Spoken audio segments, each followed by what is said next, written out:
Voici la deuxième vidéo de l'équipe 10 avec votre hôte, Lucas Chen. Aujourd'hui, je vais donner un petit résumé sur pourquoi Trump a mis ses tarifs en place et pourquoi il veut les mettre.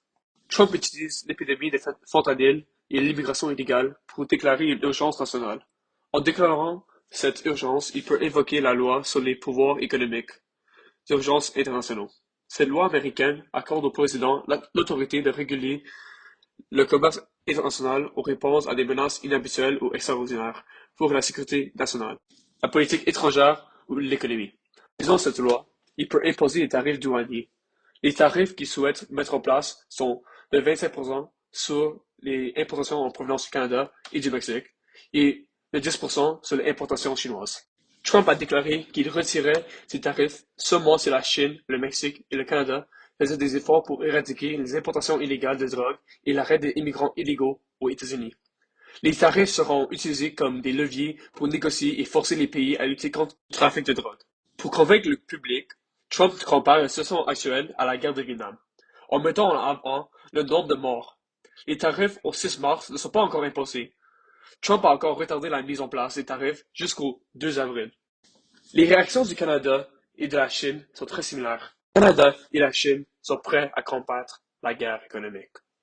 Le Canada a démontré sa détermination à résister aux menaces tarifaires des États-Unis en indiquant qu'il est prêt à riposter si nécessaire, en annonçant des contre-mesures significatives, telles que des tarifs de 25% sur les importations américaines. Le Canada a non seulement réaffirmé son engagement à défendre ses intérêts économiques, mais a aussi suscité un élan de sentiment nationaliste à travers le pays. Les tarifs de 25% coûteraient 1200 $ USD de plus à chaque ménage.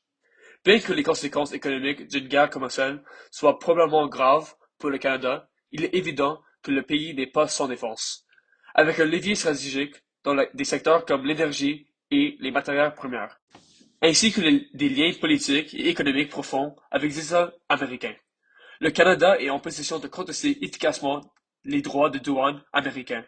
Cependant, l'incertitude persistante concernant les futures demandes et menaces des États-Unis signifie que le Canada doit rester vigilant et proactif. L'impact durable de cet épisode sera probablement à la refonte des stratégies commerciales du Canada, l'intensification des efforts pour diversifier ses partenariats internationaux et surtout la nécessité de reconstruire et stabiliser sa relation avec les États-Unis. Maintenant, pour la Chine.